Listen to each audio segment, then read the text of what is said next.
And I'm here with the chairman of the Conservative Party of New York, Gerard Kassar. We had a little technical difficulties earlier. Sorry about that, Jerry. But you were kind of going to the background. I was asking you, tell me a little bit about your background, and if you can go ahead and kind of just tell people out there in the public. I'll close it down. I professionally had a 40-year career with the state legislature in senior roles simultaneously while I was working my way up in the Conservative Party. I had my final role in the legislature. I was Senator Marty Golden's chief of staff, but I had played other roles over many years and also had been involved in a lot of statewide campaigns, different capacities from scheduler to field director to, bottle washer. I mean, if it was out there, I did it. I wasn't concerned about making the money on it. I was concerned about getting the projects done and hopefully winning elections and affecting government. And it's brought to me to my current spot as state chairman of the party. What I was saying earlier was I've been attempting to update the tools the party uses to communicate. We do our own Facebook Lives. We do text messaging. We do email blasts. Sorry, guys.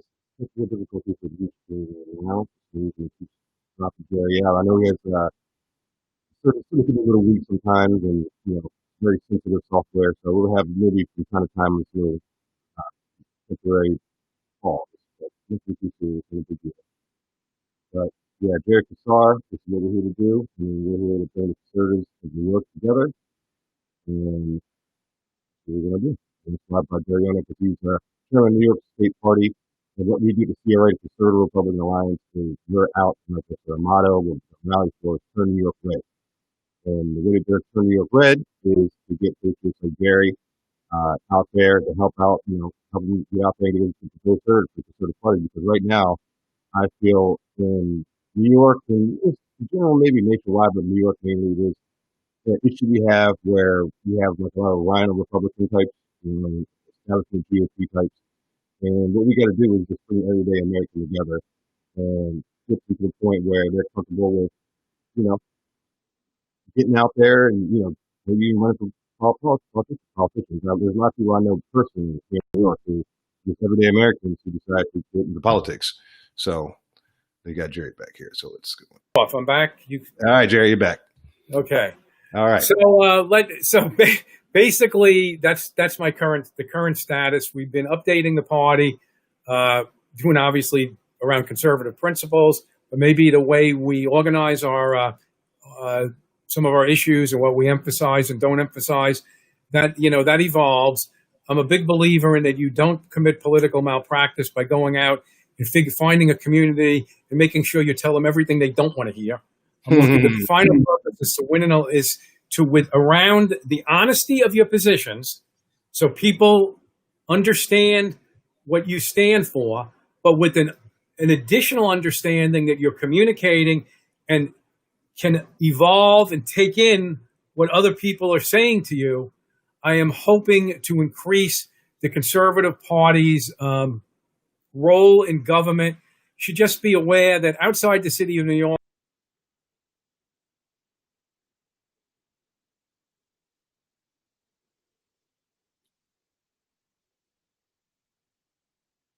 Sorry, buddy. A little brief drop out there. Right now, Restream, the streaming services, Restream is very sensitive. So I have Jerry on here. Drop it out, unfortunately, because it's so sensitive with the. Hold on one second. Yeah, I see you, Jerry. Okay. I don't know. It's weird. It's very sensitive, this Restream. Well, I mean, I say this much on my end. I'm getting back on quickly. It's just, which is more positive than some of my experiences.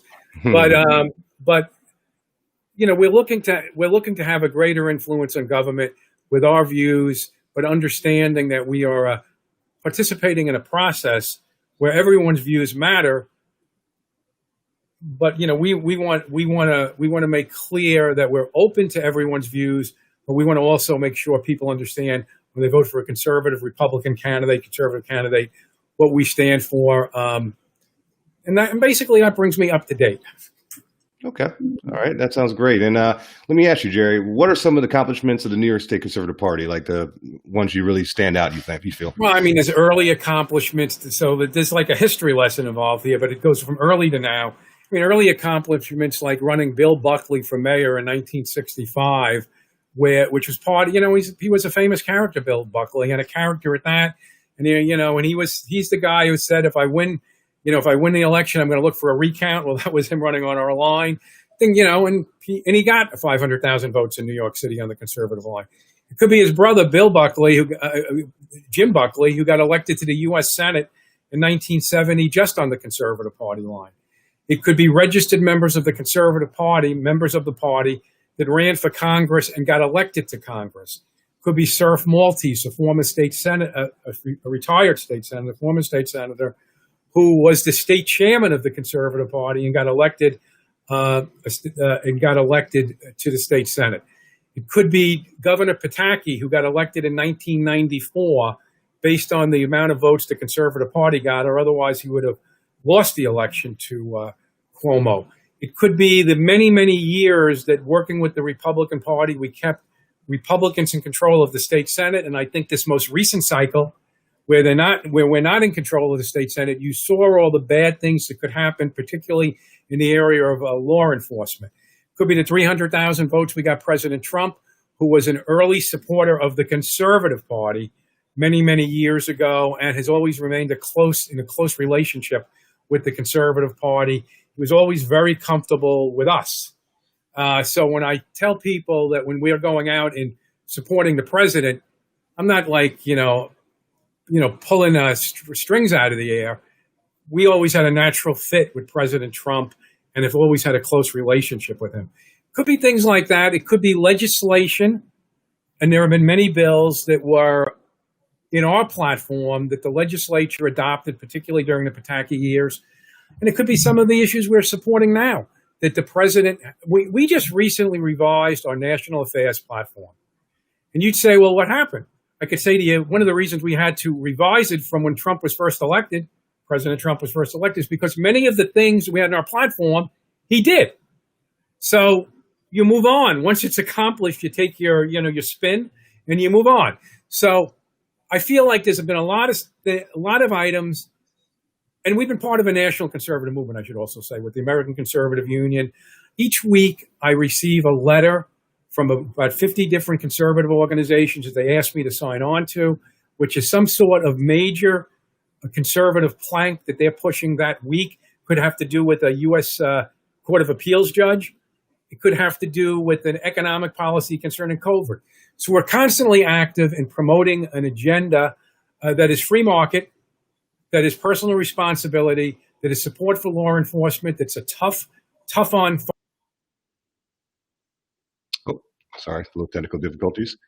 But if you hear what Jerry's saying, he's speaking the truth there. This is very important information. And, he's a real patriot, as you can tell. And, he really is showing why,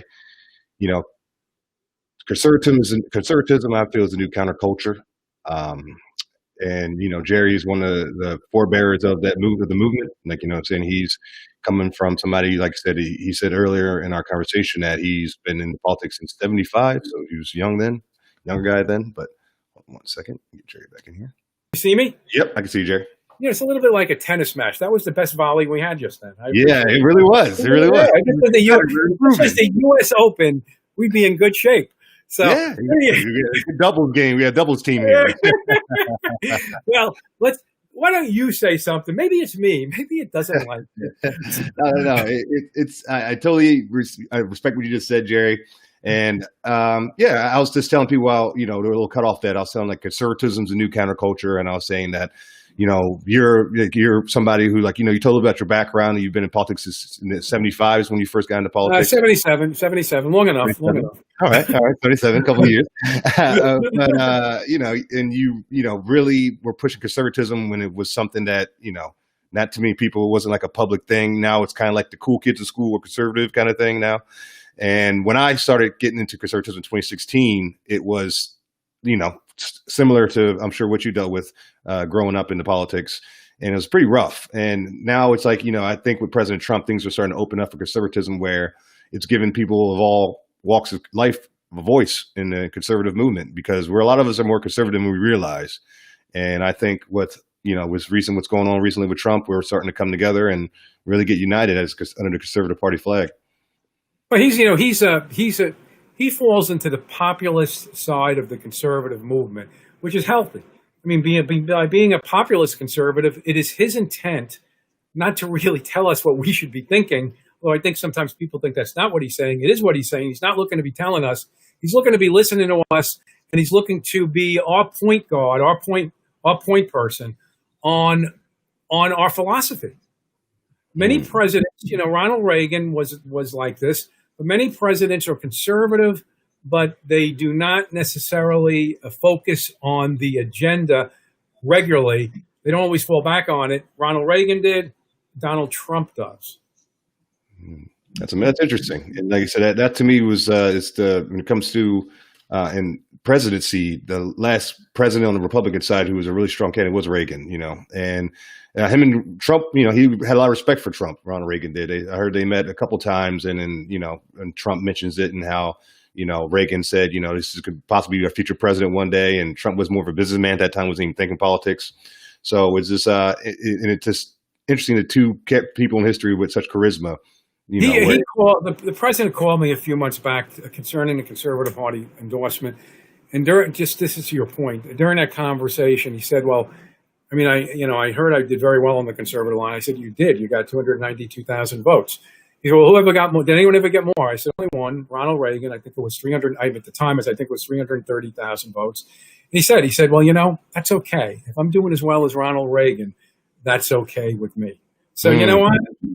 He's a good guy. He understands that he is someone we look up to and very much need to, like I said, play point for the conservative agenda. Yeah, I totally agree with that. I totally agree. And let me ask you, Jerry, you mentioned a little bit earlier about your background and everything. But, where were you born and raised? When it comes Brooklyn, New York, over in Bay Ridge, Dyker Heights. I mean, moved between Bay Ridge and Dyker Heights. Okay. And what's your favorite thing you think about living in Brooklyn? Oh, the diversity. Absolute diversity. It was diverse when I was a kid. It's diverse now. It's diverse in diversity. The diversity changes. But I tell people, I'm going to give you ever go down to Disney World and they've got that area where they got the boat that goes around, you get off at a different stop, and the different stop will be your... Well, that's Brooklyn, and it's Brooklyn. It's not Disney. It's not Disney World. It's the real world. We don't have to take a boat. We can just drive to another neighborhood, and I can do whatever I want, and I can really feel like I've been anywhere in the world. And I really, really like that. I take advantage of Brooklyn. I mean, I want it to be a little safer now. I actually, for the first time in many years, I actually feel like I gotta give a little more thought to when I do stuff at night, which I don't really like that. I can tell you for the last 15 years, I don't give any thought. I went wherever I want. I don't think I would be so quick to do that as much now. And that is really disappointing to me. But that's what I like about Brooklyn. I like its diversity. Yeah, no, I totally understand that. I moved to Brooklyn 7 years ago from Florida, and I lived in Maryland, Florida, Georgia, all over the East Coast. But New York is definitely one of a kind. Like, one of the main thing I noticed, other than the people everywhere, I got used to that. But is when I go to areas in Brooklyn, and one area be like you said, one West Indian part of town, and other areas Little China area, and you got all these different communities all living under one roof. You could drive 15 minutes and get the best pasta, and then go back a different way and get the best chicken. You know what I mean? That is not exactly something you can really do just any place. I totally agree with you on that. I totally agree. Yeah, it's one of a kind place. But I am glad to live here. But like you said, late at night, unfortunately, especially after this COVID situation, I do check over my shoulders every now and then, take a little, keep my headphones on low, because unfortunately under this Democratic rule, I was at a party at somebody's apartment over on the west side a few weeks ago. The party started early, 7 or something. And I walked out of the place. I was doing some other stuff. I was with my wife at about 9:30.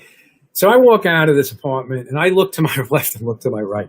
Just like you said, I didn't look to my left and look to my right 6 months ago. I just didn't do it. So, I mean, all right.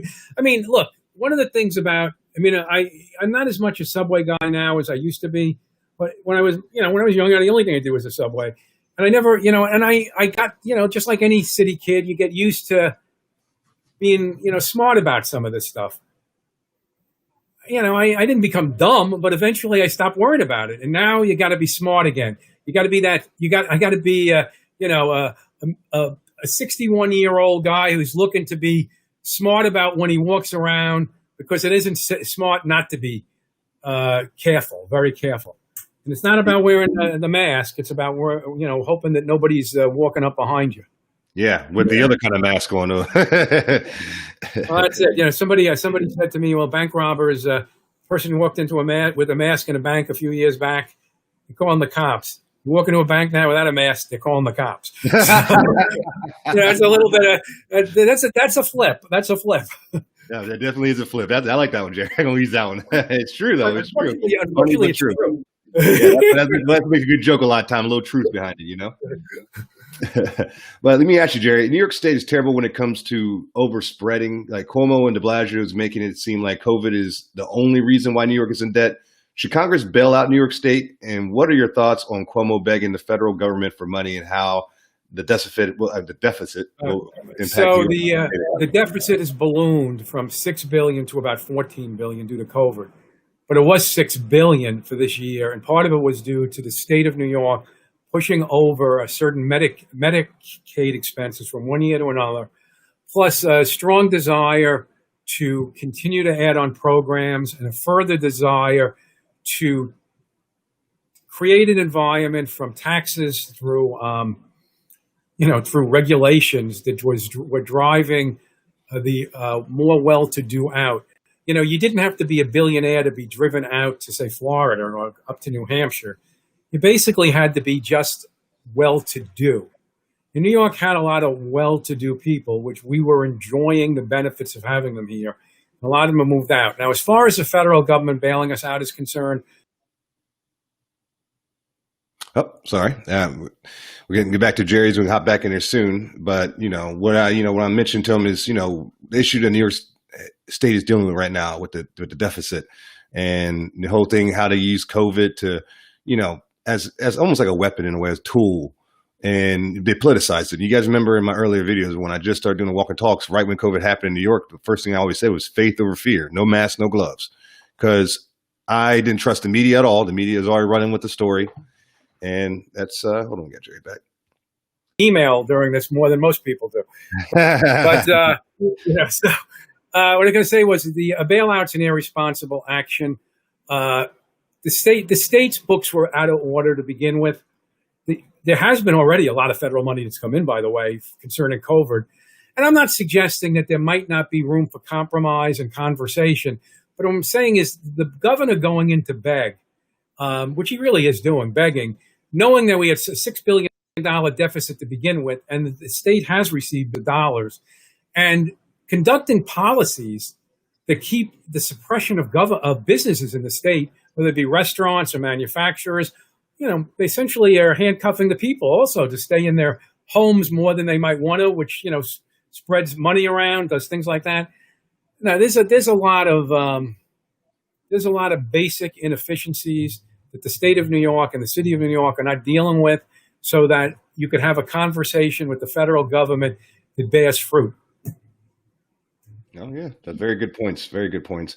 And, it kind of leans into what next question I had with you, and it has to do with how we're getting governed by, on a state level. And it's how could we reverse bail reform, and which has jeopardized the safety of citizens within New York? Besides the Republicans, are there any Democrats trying to tweak this awful bail reform legislation that was passed? All right. Well, on the bail reform, the only real way to turn it back is within the state legislature. Look, I'm not going to tell you I think we are necessarily going to take back the control of the state Senate. There's a bit of a distance there to do that. But one of the ways to gain the attention of the Democrats in the state legislature is to have victories. uh, we want to protest in front of someone's house, in front of some location. One of the best ways to protest the legislature is to cause three or four of the people that used to sit alongside them to not be sitting there anymore, because they in their brains are beginning to wonder, well, what just occurred. We can launch ourselves off some wins this year, but we need to win. If we come back with the same, if we come back with less, they're going to think they won. And then all our talk about bail reform just simply means that they don't think it's the political issue we think it is. And what concerns me is that as the progressive Democrats, I could talk to liberals. Progressives, you can't talk to them. You just can't talk to them. Liberals are like me, willing to have a conversation. Progressives I'll talk to progressives, but I don't think they want to talk to me. But here's the thing. They keep this up, they're going to really drive out any hope we have of doing anything else, because our voters just will not be here anymore. They're leaving. So that's it. As far as there are responsible Democrats. I'll give you an example.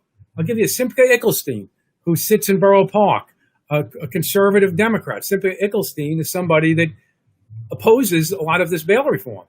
In the city council, Carmen Yeager is a Democrat who opposed many of the reforms that are tying the hands of police.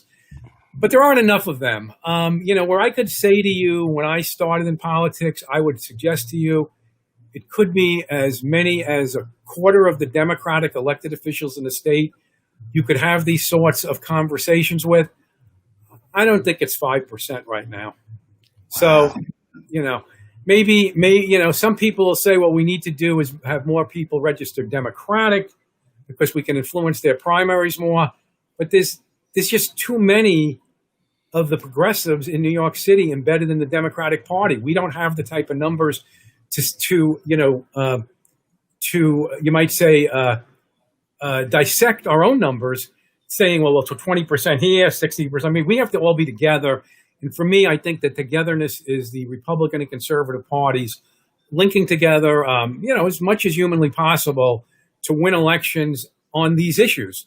This is not a beauty contest anymore. It's about very specific issues that we are living through. So, Chris, a guy like you, an organization like yours, would, I'm sure, live by the expression, elections have consequences. Definitely. Well, it might have been rhetoric at one time, but it isn't rhetoric anymore. They had consequences. We're living under those consequences. And this is it. We get one shot a year. This is it. It's 7 weeks away, 48 days or whatever it is. I'm not putting a clock up, but I know it's something like that. And you're going to have to, people are going to have to vote. Oh, let me just tell you something about voting. You know what really drives me really insane? The people think when they hit a like button on a Facebook page who think they voted. It doesn't matter how many likes a candidate gets. They don't win from likes. Please understand that. Now, look, we couldn't have made it easier to vote. I mean, I'm worried about the fraud. I'm going to tell you right now, I'm worried about the fraud. But for those who are not planning to commit fraud, you can still vote very easily. I mean, I always thought if you went to work in the morning and you passed 3 different places that you could actually find a polling place, and when you went home, you walked by your poll. So you leave for work at 7 in the morning, you walk by your polling place. You get home at 6:30 at night, you walk by your polling place. You get into the house, somebody calls you up and says, "Did you vote?" So I don't have the time. But that was happening a lot. So there's no excuse for not voting. There's no excuse for not participating. I mean, there seems to be a lot of excuses for running away. You came here, and I'm not going anywhere. So let's fight. No, actually, absolutely. I totally agree with you on that. It's one of those things where people tell me they weren't able to vote. It's like, when the country goes, the hell and high water, then don't complain. You know what I mean? Like that's the most important thing. Like, I'm in the Black community, for example. I mean, I had ancestors who died for the right for me to vote. So, my parents, the day I turned 18, I never forget it. This is back in the AOL days. My parents, on the internet, so they turned 18 and we registered to vote, and they were adamant about it. And I was just like, at the end, I was like, I saw how, much energy they were putting into it. And at the end, I was like, okay, what's the big deal? Like, and they pretty much told me, like, you don't know the power you have with a vote, and what people had to go through in order you to have that right to do so. So My go ahead, Jerry. father, when I was a kid, we had moved into to a new house, and so back then it didn't transfer. You had to go and register. So I was a little kid, and my father took with me around the corner for him to re-register or register again and new to vote. And I remember him, explaining it to me and saying that it's very important, Jerry, very important. You've got to, when you're older, understand that it's important to vote. It's the only way we can really get some things done. And growing up, they didn't all agree. I'm a Christian Lebanese. I'm Middle Eastern. My grandparents, spoke Arabic at home. So this was a pretty active group of arguers at dinner. Get together, you would fight it out on issues. And you're a little kid, you say, oh, they're going to kill each other. But they were really talking about issues. Some of them were union people. Some of them was a union person. Some of them were other people were not union people. Some were conservative. Some were middle of the road. I don't think we had any liberals in the family. But my point is that active discussions with the kids all understanding their parents were voting and they thought it was something they needed to do later on. I don't check on my cousins. I do check on my brother, by the way. I don't check on my cousins. I think most of them vote. I think they all got the message. And I think a lot of parents should be that way. And also explain the importance really in terms of current events. I totally agree with you on that. I totally agree. Well, let me ask you, Jerry, speaking on, voting on that subject, what candidates running for office in New York are you most excited about? Well, there's a lot that I'm excited about, but I'm going to highlight a couple right here. First, let me talk about some of the congressional races, because here's the thing. The Republicans are not that far away from not taking Pelosi out as Speaker. So that becomes very key. And New York is underrepresented with Republicans in Congress. I mean, I could tell you there should be 27 of them, but we're underrepresented with the current number, which is 5, I think. So there's Andrew Garbarino on Long Island, who's running in the Peter King seat. We need to hold that seat. Andrew needs to have the troops on the ground. He is raising money. He's running a strong campaign. But he's also running against a strong Democratic opponent, and these are well-funded candidates. Nicole Maliotakis in the city. She should be able to take out Max Rose. The problem she will have is the simple fact that he has enormous amounts of money, more money, that are coming in from these outside groups. I mean, she's holding her ground against him, but, there's these outside groups coming in. They're lying with many messages, and it's scorched earth. Somebody in Virginia has decided to scorch the earth of Brooklyn and Staten Island so that the coal can move forward. We should. People need to keep that in mind. I'm not telling you Republicans don't have scorched earth groups, but I'm telling you that the amount of money coming into this district from out of state for the simple purposes of lying about a good assemblywoman's record is absolutely ludicrous. Yet, I would say to you, she's on a path to win. I live in the district. I campaign in the district. She can't walk down a street with 20 people stopping her to wish her luck and want to talk to her. We can go upstate to Shel Farley, who's running in the Dutchess County, Orange County area against Congressman Maloney. Superb candidate, Liz Joy. We can get up to, I just saw somebody put up, Derek, it's not the money, it's the message. Well, guess, Derek, how you get the message out? It's with the money.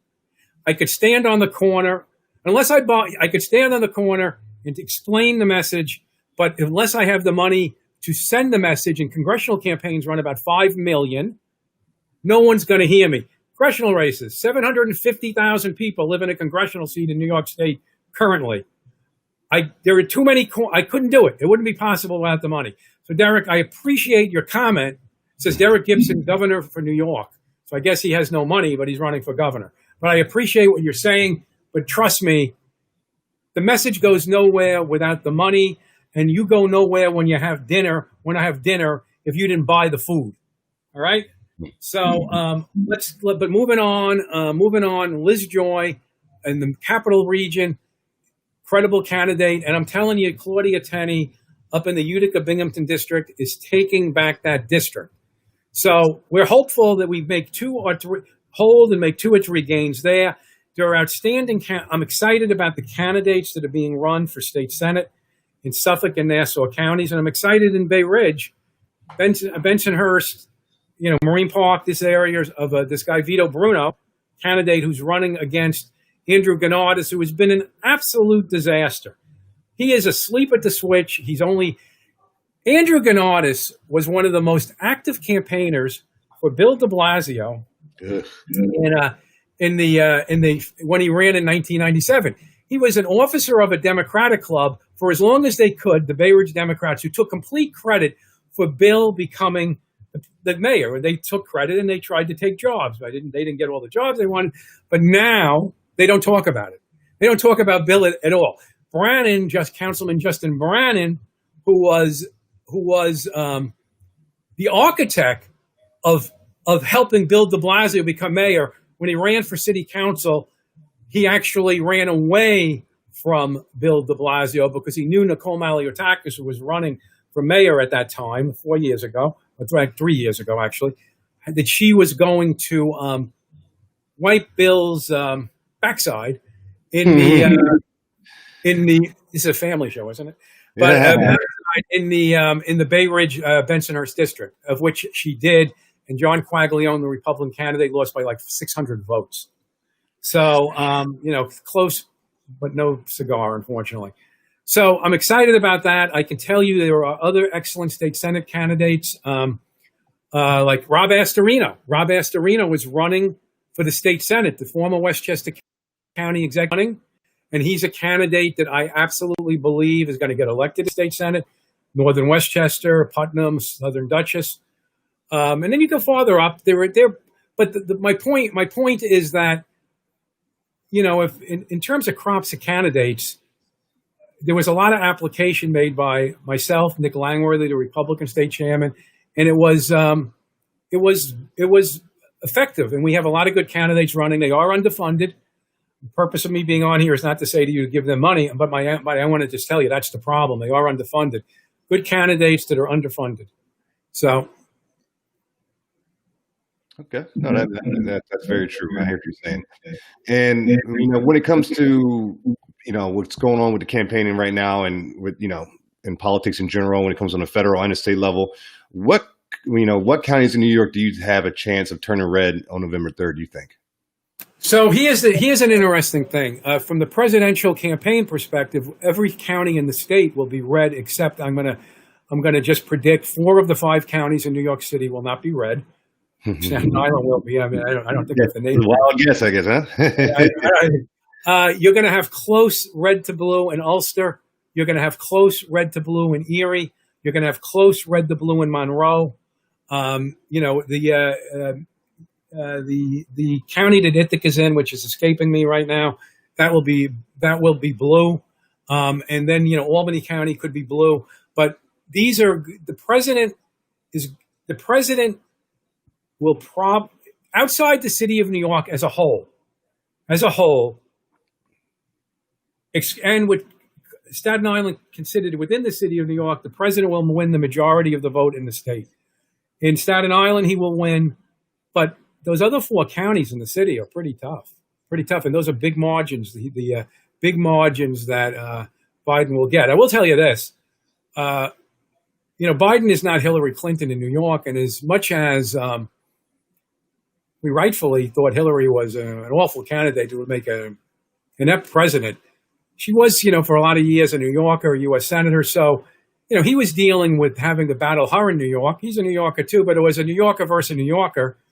Biden's not a New Yorker, and the president's going to have gains in parts of the state that the Democratic Party just doesn't want to believe will occur. Like I said, I wish it was in Brooklyn and Queens, but the state is going to be outside the city redder than it's been for years for Republican presidential candidates. Okay. Hope that helped. I was listening to myself. I thought I had a good argument, No, definitely. And I think it's going to be interesting seeing what happens with New York. I'm going to list California too, the most 2 blue states in the country. Come November 3rd, what's going to happen with that? Because there's so much crazy commotion going on in both states. So let me ask. There's ample evidence that the Hispanic vote is moving towards the president. We're not talking majority votes, but remember, you pick up an extra 6-7 points in that in a in such a large community, you're really pulling stuff down. Let me ask you about. There seems to be evidence that he is picking up more of the black vote. I mean, I'm getting the sense. Actually, you're getting the sense. But let me just ask you: do you think that you think we're all pie in the sky? What do you think of what I'm saying? No, I think there's truth to that. Like I said, when in 2016, when Trump was running, like I came out and supported him, on Facebook at first, just saying, hey, I'm supporting Trump in the next election.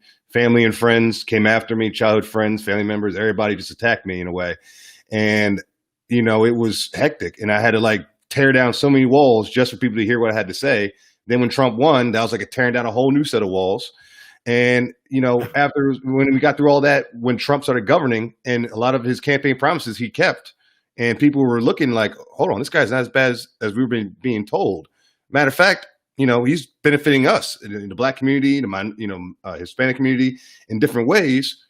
So not only is this guy not Hitler, but he's actually one of the better presidents we've seen. He's about jobs in the economy. And I mean, when you really come down to it, how many people really want to spend all their time worrying about government? They want a job and they want a good economy. I mean, you get a job without a good economy, you feel like you only got half the apple. Your economy's good, but we live in a good economy. So I think he's got a lot of the real basics. If you're going to let him, into your life, he's got a lot of the good basics for a lot of Americans. I absolutely agree.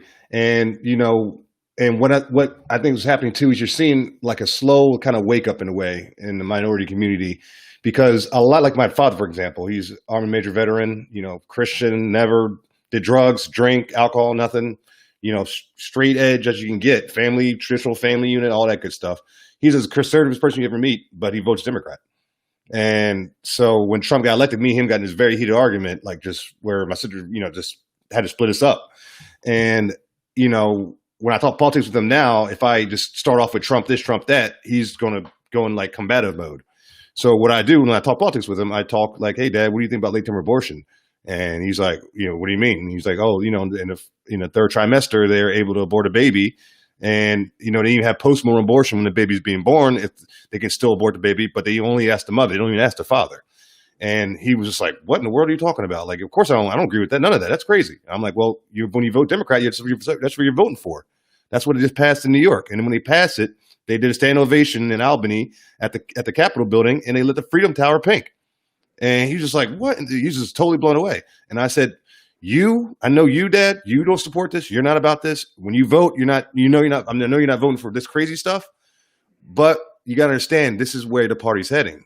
And you look at the Californians and the New Yorks when it comes to Democrats first before any other state in the country, because they're the most blue. So if what happens in New York when it comes to the Democratic Party, once it happens in New York, California, it's going to eventually happen to the rest of the country when it comes to any place ran by Democrats, a state ran by Democrats.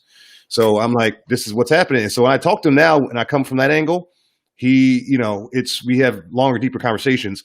And I notice a lot of blacks who are, conservative minded, they're seeing the media lies, they're seeing the radical leftist behavior, the rioting, the looting, the Planned Parenthood history, all that stuff. And they're starting to come around. And now 2020, I see a lot more black support for Trump than I did in 2016. And it's incremental. If I don't remember the number from 4 years ago, but let's say for argument's sake, it was 12% of the president. I'm wrong. If he goes from 12% to 15%, frankly speaking, he had a 25% increase in his vote. You say it's 3 points. You don't say it, but somebody says it's just 3 points. 25%.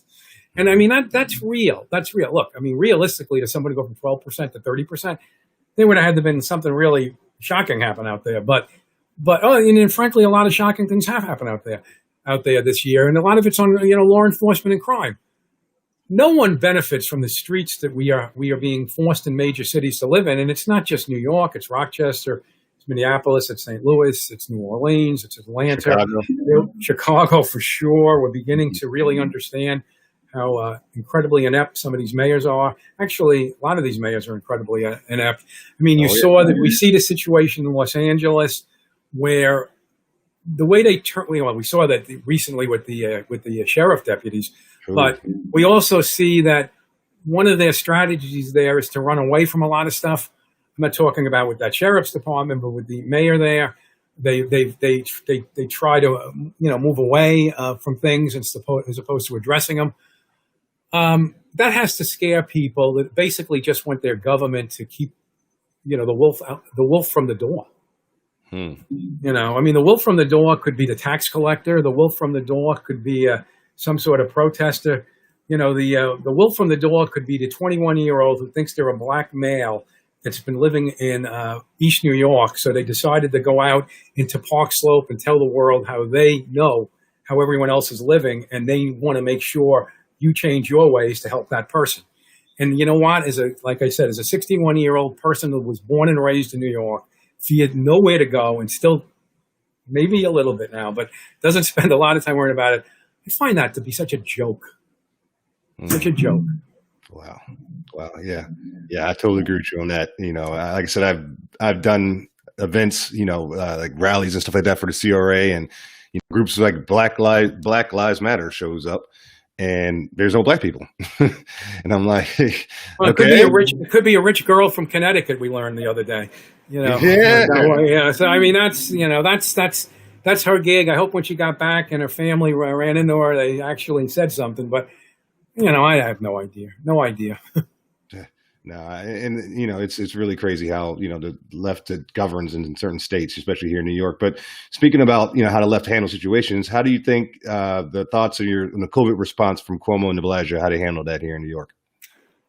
De Blasio on every part from day one through today, incredibly bad. The governor had some high points. I thought I would give him a fairly high rating for communicating to the New Yorkers what was going on in the early stages when we needed to know what was going on. But I do think it was also a cover-up for the fact that he got started very late on it.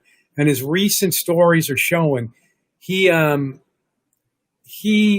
essentially took control in such a manner that he was pushing out the federal government as well as not wanting to listen to local governments. He just thought his government was smarter than everyone else. And as we learned with the nursing homes, his government was one of the most dangerous in the country. So I'm not going to give him, I'm going to give the mayor an F. I'm not going to give him an F. I'm going to give him a D plus, C minus, because there were high points. And I mean, to be honest, we are out of it, but to get out of it, how they do, how they had those fires in the West at one point, not the current fires, but sometimes they got started by a supposed controlled burn by the government. And the next thing you knew, the whole area, 1,000 acres were burnt. Oh, yeah. This governor was like a controlled burn. He didn't give a crap. He just went out and, did what he had to do the way he thought it would have to be done.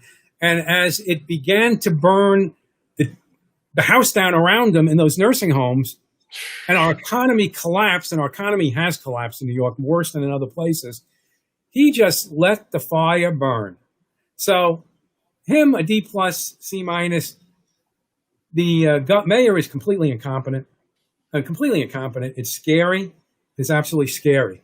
So somebody just put up, when BLM destroys businesses, they indirectly hurt black lives. They indirectly hurt all lives.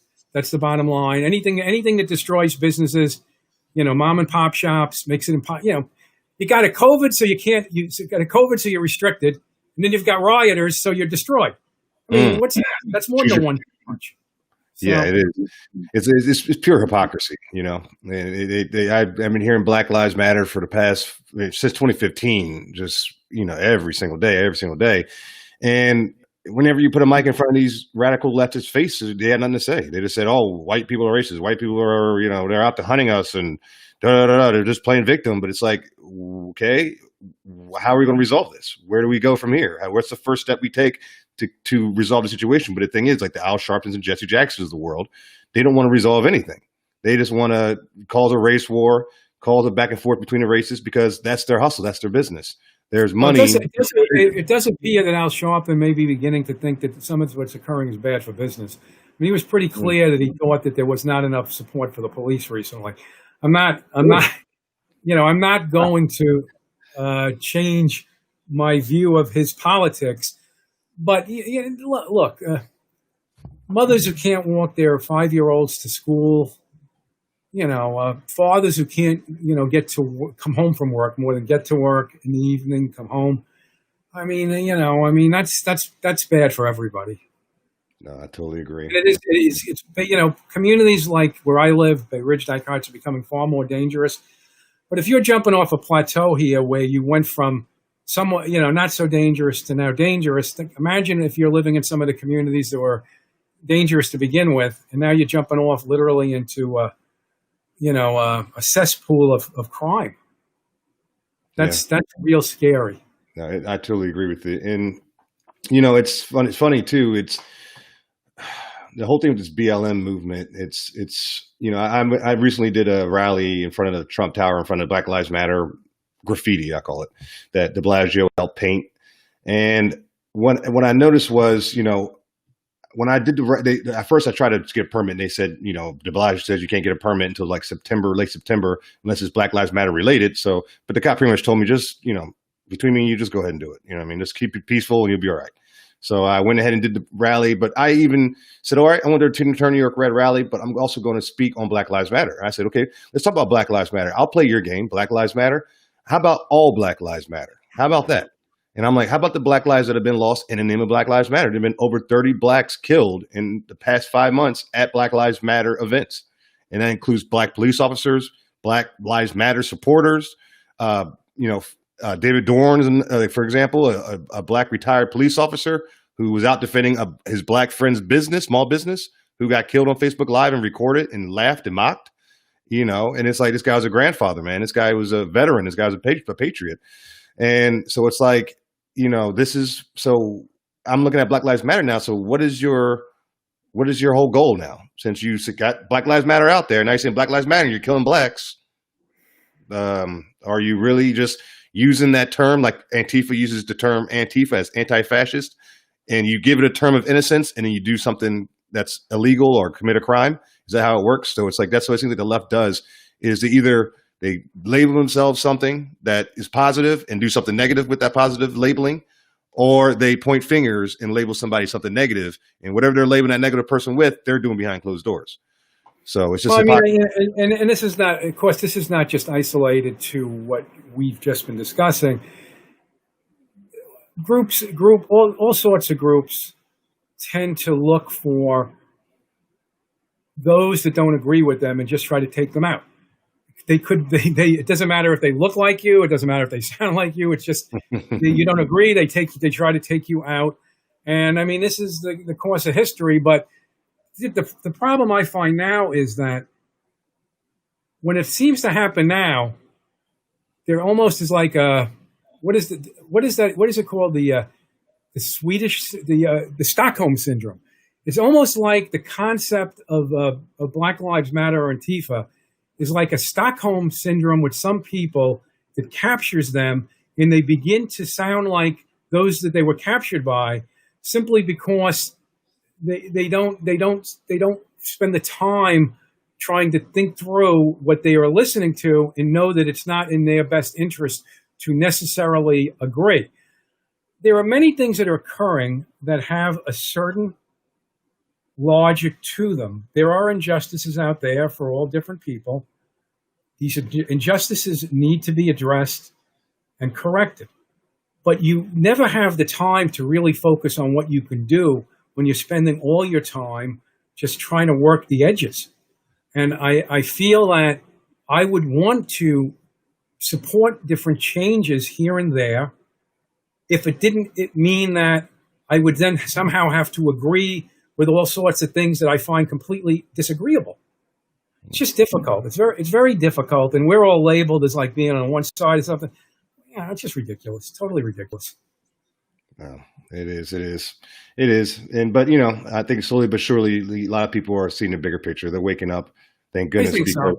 Oof, man, it was a time where Chris, I think you're one of the people who's causing that.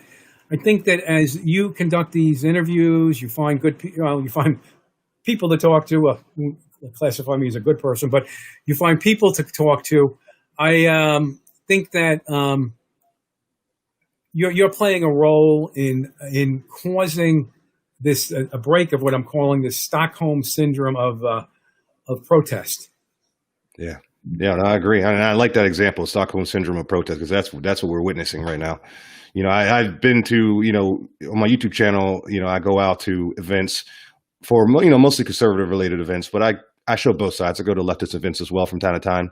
I will go to more if it was, about a safety risk, if unfortunately we're starting radical leftist events. But what I notice is it's almost like, it feels like I'm like, when I go to a leftist event, it feels like I'm going to like a cult ceremony or something. It's weird. It's, they got one guy speaking like a zombie, say this, everybody, and everybody's, yeah, da, da, da. And now Trump's a racist, and Trump's a racist. And it's like, and I'm watching this, I'm like, this behavior would be considered weird and strange in any other way, shape, or form. But when it's something anti-Trump, then it's like, oh, we're being progressive. This is, we're bringing change. It's like, no, it's a cult. A cult's a cult. You can put anti-fascists on it, or, Black Lives Matter over it, but it's. I mean, people, there's no question. People drone on about certain things, and there's no way to get them to, have an interest in seeing what else is going on. So to me right now, I think 46% of the country's on one side, 46% of the country's on the other side. That's the 92%, and everything is working towards the 8%, or to what equation of the 8% works in battleground states. I mean, I think that's what these billions of dollars are being spent on, to work that 8%. And I think that the president has been moving better in that 8% than Biden has. I mean, Biden brought Harris onto the ticket because he was worried that the black vote was beginning to drift from him. He was worried about losing states like North Carolina. I don't think she has fixed the problem, but that was the attempt to fix the problem. And I think that's why I believe the president is going to win, because he's got a better chance with that 8% than Biden does. Biden has some certain built-in issues that can only grow in terms of people's concept of him being president. And we know what we have with President Trump. Some people may never like that, but we know what we have. So I think that 8%, if they're undecided now, are more likely to move over that way. And I'm fairly confident that we're going to elect him for 4 more years. I mean, politics, they say it's a political science, but it's kind of more political art. There are no guarantees, but I'm feeling pretty comfortable that he's working that middle ground there better. No, and I totally agree with you on that, and it shows, and I think because with Trump, it's just natural. Trump is Trump. What you see is what you get. It could be brash, it's in your face, but at least that's who he is. With Biden, it's like, man, this guy's hiding in the basement. He pops up. He can barely complete a full sentence. He says, black kids are like roaches. They like to crawl on his hairy legs. When he was, a lifeguard when he was younger, he had beef with a guy named Corn Pop, and it's just, he's trying. Like, to me, when it comes to pandering, the left, that's there. They love to pander. And to me, the master of the left pandering, and the two masters of it on the left that I witnessed in my lifetime were Bill Clinton and Barack Obama. Like, they pandered in a way where you didn't know they were pandering. It seemed so natural with them. It was just like, and I think part of it was, was being natural. Bill Clinton could play saxophone. Obama did have a jumper, but they know at the end of the day that these are the certain triggers that get blacks to, they feel get blacks to support. And they always hit on those triggers any chance they get. But we see somebody like Hillary or AOC, they're way more obvious when they try to do it. And Biden, I think he's, I remember from Biden growing up, like every time he ran, he was like a filler candidate. Like, he was a candidate just there. Just, he eventually he's going to say something stupid to give him some time. He might win one debate or, something like that, but he's going to say something dumb and fall off eventually. He's not to be taken seriously. Now that he's older and he's showing signs of dementia, now you make him your main candidate. That's why it's like, and I've been hearing for the past 4 years, Orange man bad, Trump bad, he's race Nazi, white people are racist, old white people, old rich white men, 1%, blah, blah, blah, blah. And then 2020 comes and they give us old rich white man as their candidate. So it's like, I'm not trying to bring race into it. I don't care about race, but I'm like, you guys have been saying it for the past 4 years, every freaking day. And then you had options to choose, Andrew Yang or, even Kamala Harris, at one time, and he's different, but you chose Joe Biden. So it's like, I just don't get. Let me ask you a question. Let me ask you. This may deviate a little bit. Let me just ask you a straight question here on Biden. Sure. All those evening days that he was in that basement, and he would come on with a camera and talk, and he would say he was alone in the basement. Do you think he was working that camera? I don't. I don't think he could work that camera. I don't think he realized there was a person in the basement with him. I think he's really lost it. Yeah. I'm a wise guy with you, Chris. But didn't you ever wonder? I'm alone in the basement. Who's working his camera? So I lost you. Nobody's working his camera apparently. So.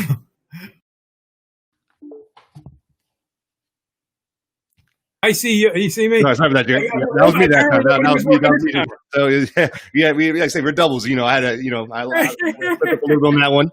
You got my back. But I totally agree. Like I did think, like, watching this guy, I'm like, all jokes aside, I'm like, this guy looks like he's losing his mind. Like, sometimes you really got to wonder about his clarity of thought. No one would question President Trump's clarity of thought. They may question the thought, but they aren't going to question the clarity of thought.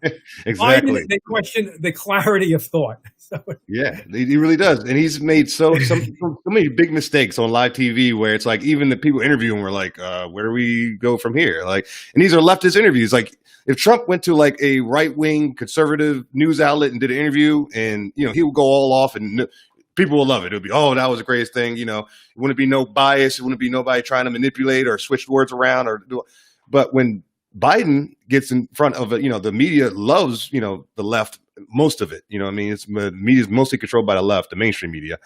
And he goes on these, shows where I'm sure he's got the questions beforehand and everything is just handed to him like, just so easy, but he still makes huge mistakes.